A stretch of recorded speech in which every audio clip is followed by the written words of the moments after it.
This is the right mix. This is the right mix. This is the right mix. This is the right mix. Hey, man, are you sick, brain dead? If you ain't jamming Mad Vlad and DJ Waynehead, this is the right mix. This is the right mix. This is the right mix. Yeah, this is the right mix. Hey, are you sick, brain dead? If you ain't jamming Mad Vlad and DJ Waynehead, this is the right mix. This is the right mix. This is the right mix. It's the right mix, not 106. Take a shot, take a seat, interviews and hits. That exclusive world premiere, new-ish. DJ Waynehead, Mad Vlad are the coolest. Damn. So tune into this station, sit back, stop hating, relax and be patient. You're listening to greatness. This is the right mix. This is the right mix. This is the right mix. Volume up, you gon' like this. Ayy, are you sick, brain dead? If you ain't jamming Mad Vlad and DJ Waynehead, this is the right mix. This is the right mix. Pump the volume way up, cause you gon' like this.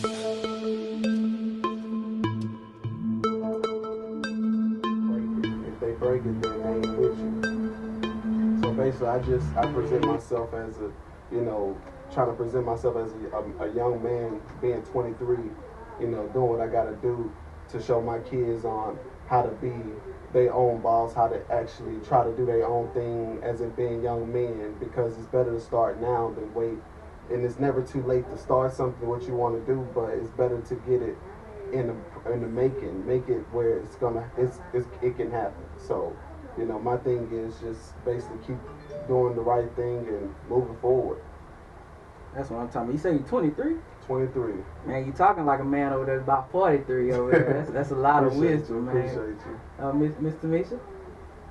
Well, let's just say it's time for a change. I've been in the medical field, nursing field for a while now, for probably over 20 years, and so I'm on that entrepreneurship, like Dee was talking about. It's time to do your own thing. We've been trying to start this transportation service for seniors, better known as Uber for seniors, if you want to put it out there like that. Okay. And so just trying to get it out there, taking them to the grocery store, doctor's appointments, things that their families can't do or won't do. So. How did you come up with that idea about the Uber for seniors? Where did that come from? Well, I've worked for a lot of facilities, independent living facilities, nursing home, assisted living, and I saw the need for it, to where you have Metro-led places like that, they can only do so much. And I've had a lot of seniors come up to me and say, do you know somebody that can take me to the store? You know somebody that can, take me to the doctor? So that's kind of what gave me my idea. And the Lord closed one door and opened up another one, which gave me the opportunity to open up and say, you know what, let me start this transportation service because I know it's needed. Mainly out in our rural areas, it's needed, but all over Houston, it's really needed. Go ahead. And I've been taking care of seniors for a long time. I don't call them the elderly, I call them seniors, because a lot of them tell you, I ain't old yet. I can still drive, I can still do what I got to do, so. Okay, how about you, Mr. Steadboy? How did you come about the T-shirt and you're a rapper also? Yeah, I actually do music. I've been doing music since I was 13 years old. Doing shows after shows, trying to get my brand out. And some things, things happen in life where those things come to a stop, but it's never where you need to stop. You just keep pushing what you got going on, and at the end of the day, it's gonna pop off, no matter if they listening to it or they not. You just have to believe in yourself. You also a part of a group. What's the other part of your group? I'm actually with Boss Twins. We actually we perform different places. We go different places to perform. Me and my twin, I have an identical twin. We actually, been doing this for a long time together. Putting our music out there. We actually got a new song called "Get Up" that we just dropped. So right now we're just promoting it, putting it out, and letting them understand where we coming from and how we coming as who we are. I guess my question would be, how do you stay motivated when they just say you have a banger, and you put it out and it's it's received, but it's not received in the manner you thought it would be received? How do you stay motivated when things don't, you have this one plan, but it doesn't go the way you're plan? Well, to me, I feel like I really don't care what other people think about my music, because at the end of the day, that's me and where I'm coming from. If you don't want to listen to it, you can easily cut it off, and that's fine. You know, I'm not gonna try to get your attention. It's not for you if you ain't listening to it. You know, go listen to what's for you. But at the end of the day, I'm still gonna present the way I come as a person and be myself. So if you rocking with me, rock with me. If you're not, then at the end of the day, do what you gotta do. Okay. Now, question: how do y'all feel about working for someone and having a business, or you're totally against working for someone anymore? Well, I feel like I'm at the point where it's not, I can't, all we doing is basically, if you're working for someone, you're putting more money in that owner's pocket or the CEO's pocket. That's what you're doing right now. You're just working for them, but it's more money out there when you're doing it yourself, because at the end of the day, it's like all the time that you're putting in for that person and that position that they're giving you, and all these rules and all these things that you got to do, you're going by something. So by you, all that time that you put in for that, you can put in the time to start your own thing and do your own thing, put all that time in your own business. That way, everything that you got, you worked for it the same way as you working for somebody. You working for that check. So why not work and get your own thing and make your own brand or make your own way? That way you don't have to actually work for somebody. You got people working for you, and you're employing people with jobs. So that's just how I feel about the whole thing, working for somebody. I just don't, I feel like, you know, at the times when it gets hard, you got to do that at the time, but, you know, it's much more money and much more things out there in life to, you know, be looking forward to. Miss Tina? Well, I agree, and I'm a prime example. Right now, I'm trying to be an entrepreneur, and I actually work for a company. So, but that just pushes me further into motivating me more to want to get out there and do my own thing, so I don't have to work for these companies and you know, give them more money that can be going in my pocket. Right. So That's so important. Even if you have a full-time job, I know the benefits are good. Like, I work a full-time job, and I also have my business. Sometimes you got to do what you have to do for the time being, but ultimately the goal is to completely work for myself, because it's so many benefits to it. Honestly, this country was built off of entrepreneurship. Right. And they give you so many tax benefits. I'm not an accountant, so don't hold me to it. Right. But I'm just saying, you know, it's so many benefits. I read some, and correct me if I'm wrong, accountant. It's where you can lease cars, and they could be free at the end of the year with taxes. Right. You know, depending on the vehicle. You can call that that's your company vehicle. That ain't my car. I don't have nothing in my name. That's the company car. And you know, there's so many protections out there, and I just really applaud people who's out here doing entrepreneurship things, you know, especially you teaching your sons that. Now, how many sons you have? I have 2 kids. I have a 8-month-old and I have a 2-year-old.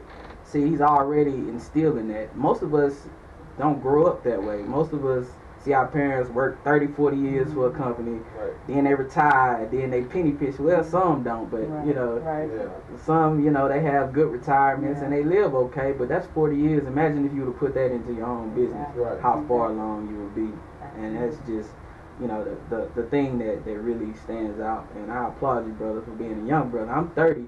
And you 23, and you talking like, you know, you're ahead of the game, man. I mean, like I say, I just took business. High school, I took business. I wanted to learn the business because I knew once you got out of high school, it wasn't you had to either work for somebody or you do your own thing. And what I wanted to do, I didn't want to work for nobody, because at the end of the day, I felt like doing my own thing would bring me more what I want and what I'm looking for in life, as in me being a human being that's trying to do what I have to do for myself and my kids. So what is y'all, with that being said, speaking about the future, what are y'all 2-year plan and 5-year plan, if, you know, y'all thought about it? Well, I'm going to say 2-year. I'm not going to even say 5. I'm going to say 2-year plan is to possibly have people working for us. You know, driving van. You know, the goal is to get vans, to have drivers, to have them working for you. You know, and and we sit back and reap the benefits. You know, that's the goal. You know, 2-year plan is to, like you said, have somebody working for you. Right. How about you, brother? Well, same here, man. Just making sure everybody's like me. I'm a people person. I like to interact with different people. That's why I do jobs where everybody customer service, you know, things like that, because I feel like, you know, I'm willing to learn new things. Nobody knows everything, so I'm willing to learn new things. If you know, if it's something I don't know, or you know, somebody can help me with something, I'm willing to listen, because at the end of the day, it's like, you know, you standing yourself and you keeping everything just your path and your way, but you gotta understand, you gotta think outside the box too, because that's just your way. It's a lot of things that you could have been doing that you're not doing because you're only doing it your way. So, man, do y'all have any mentors that y'all you know, consult with from time to time? well, I had a counselor that I had back 3 years ago. His name Cam. You know, he counseled me. You know, just talking to me on and off about, you know, just, you know, he's 65 years old, so he's an older, you know, and I surround myself around, not saying nothing wrong with young people, but I try to surround myself around older people, because it seems like sometimes you at the point where you don't got time for games and nobody's playing right now, and it's not a playing moment. Like, you got people out, you got police out here killing black men and doing things like that. I don't want my kids to have to end up, you know, I can't control that situation or that cop's brain and what he thinks about the situation and what he's gonna do when he does it. But at the end of the day, if I can show my kids that, you know, going the right way is the right thing to do, they'll understand that, you know, it's no threat, nobody's, you know, out to get you. Stop, you know, just be yourself. Ms. Tina, about your mentor? Yes, I've had actually a few mentors, but I have a main mentor who went out of his way to actually meet with me, sit down with me. Throughout trying to get this business going, you have people that say, "Oh, I'm going to help you. I'll be there for you when you call them." Can't get them on the phone. I know. Right. So I'm like, okay. But I had a young man who actually worked for one of the clients that I work for now, and he met with me, gave me everything I needed. I mean, he's a retired vet. He has 9 vans. He has several drivers, and he gave me word for word everything I needed. Didn't charge me a dime. He said, "I want you to be better than me." And there's not too many people out there that will sit down with you, give you that information, and say, "Look, do better than I did." And my advice to somebody out there who has a business that's doing something, never be too biggity to where you can't help somebody else, because at one time you were where they were. So that's my advice. It's Reese, what's that? Reese one, teach one. Yeah, teach one. You know, that's always been my philosophy. Cause my end goal, I would like to buy back my hood, cause where I grew up in Northwood Manor, out there Homestead. That's why I'm at. That's why I'm at. So I've noticed from we moved over there, I was like 10, 11, and I'm 30 now. So between the 20-year time, I've noticed it go from strictly all black to now, nothing against other races, but now it's not all black anymore. It's mixed now. It's mixed now, and it's strange to me. It's kind of like, what's happening to all these homes? It's like the parents die off, and then the kids don't keep up the house, and then they lose it to taxes, and that hurts me. I love being around my people, and I love seeing my people succeed. You know, we've been on the bottom of the pole too long, and we're really the most talented. We just don't know how to you know, come together and work and make things happen, man. And that's my ultimate goal. I would like to buy back the neighborhood and actually teach entrepreneurship to the up and coming generations, man. Because if not, we're gonna get completely left behind. Right. And it's a sad thing, brother. And the thing is, you know, you out there trying to, you know, do your own thing, but you know, people don't want to see you with nothing. So you have to show them that just because you don't want to see me with nothing, I'm going to get all I can get. Because at the end of the day, it's not me changing for the bad, it's me changing for the good.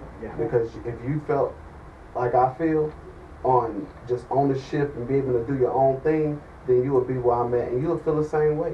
And you would want to know why I feel the way I feel now. Now you know.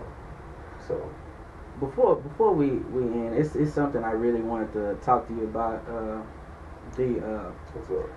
By being a father, raising 2 sons, you know, you have help, but you're practically doing it by yourself. How is that working out? Man, it's just you know, it's hard, you know, and I give the single mothers a clap on the back because of the simple fact is, it's really hard just for somebody to just get a fully bodied attention to just, you know, a whole nother human being where you have no choice.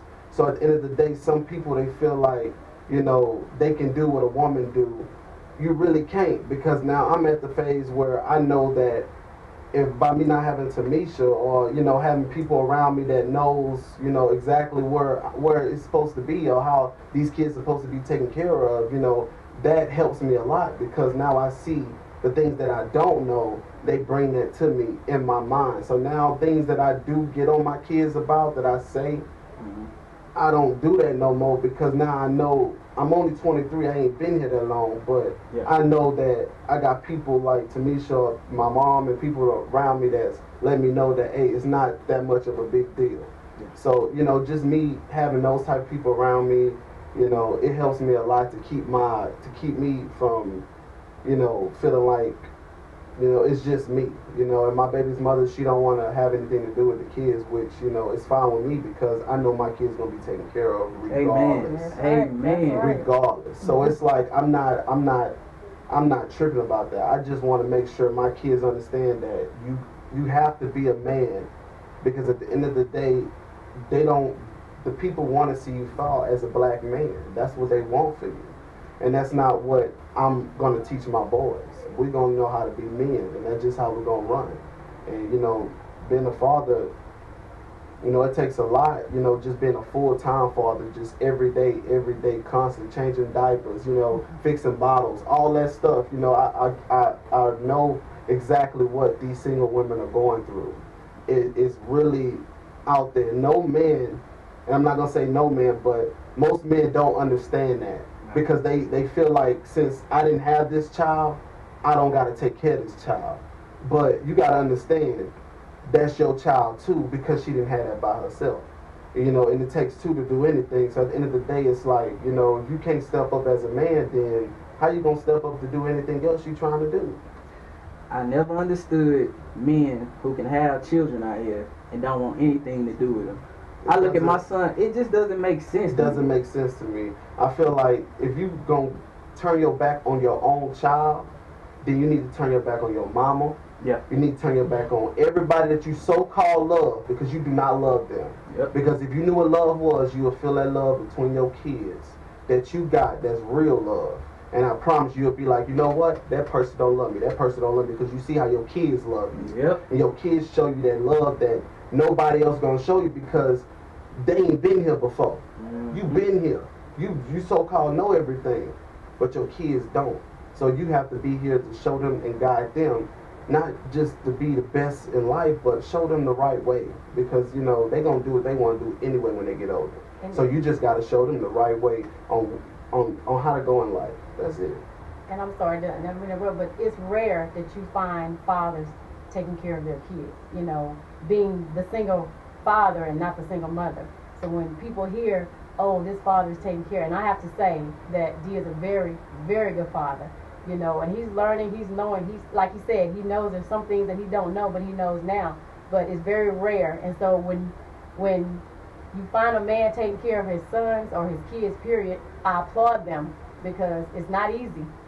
It's not. And for the single fathers out there, man, I know what you're going through, and I understand that, you know, you thought it was a walk in the park because you saw your girlfriend do it 5 times. That was her 5 times, and I know that 5 times was not easy for her. So like I say, man, if you gonna lay down and have these babies, please understand what you're gonna get yourself into once these babies are delivered. It's only 9 months. So if you want a child, you want to man up, you want to take care of your responsibility, you got 9 months. 9 months. After that, when that baby drops, you have to already have it figured out. It already should be figured out. On where y'all gonna stay. Where y'all gonna stay. Everything gotta be figured out, because at the end of the day, ain't nobody out here figuring it out for them. Man, I tell anybody, man, it's no such thing as daddy don't have it. No. Yeah. It's no such thing as that. It's You like, gotta go get it. If you go don't got it, you gotta go get it. Mothers do it. And them kids don't understand that you don't have it. Yep. They don't get it. So while you explaining to your child that you can't do this, you can't do that, you can do it. You're just showing excuses to your child, and that's not the right way to, you know, to show your child how to live their life. You gotta, if you want to show them how to do the right things, you have to show that to them, for them to understand, not just tell them. especially as having boys, because I have a son of my own. You have to teach little boys to how to be men. How to be men. You have to be men, man. Yes. It's like the way the system is set up. They try to feminize They want our you young to be boys. feminized. They want you to be weak. They want you to feel like you ain't nobody but a black man that's just got black skin on you. And that's not what we are. We are kings. And the thing is, people not understanding that, you know, by you know, being racist, and there's a lot of things that's going out there with people being racist, and that right there, it hurts me because they thinking that it's like cool now. Racism, all you doing is, you know, making yourself a bad person, and people can sit there and probably say you are a bad person for being racist, because everybody are not racist. You know, you have a lot now because of the things that's going on now, but a lot of people are not racist. A lot of people like hanging around, you know, different people, because that's just them of learning new people and learning new things, you know. But we all want the same thing. We all want the same thing. We all trying to go somewhere. We all got goals. We all got things that's going on in our life that we're trying to better ourselves into. So what makes you different from a next color? It's not a difference. You basically, we're on the same path. Amen. Hey, before we get out of here, man, I'm gonna drop your song. I still have it. Man, I'm gonna drop that. Man, you know I would. Flash it, you got your money, flash it. You getting money, flash it, nigga, flash it. No, I cannot die with cash. I be getting money instead of stunting on you had niggas. Y'all niggas talk, but y'all wish y'all ever had this. I be blowing cash, nigga. I be getting cash, nigga. Yeah, motivation. Yeah, my kids motivate me. Getting paper. Haters gonna talk daily. I be flashing. Young nigga getting cash in. Let them hoes talk. Let them niggas keep flashing. Flash it. Getting money, cash it. Cash it. Them haters hating, flash it. I'm by my money, cash it. I'm getting money, cash it. I want it all up front. I'm pushing the money.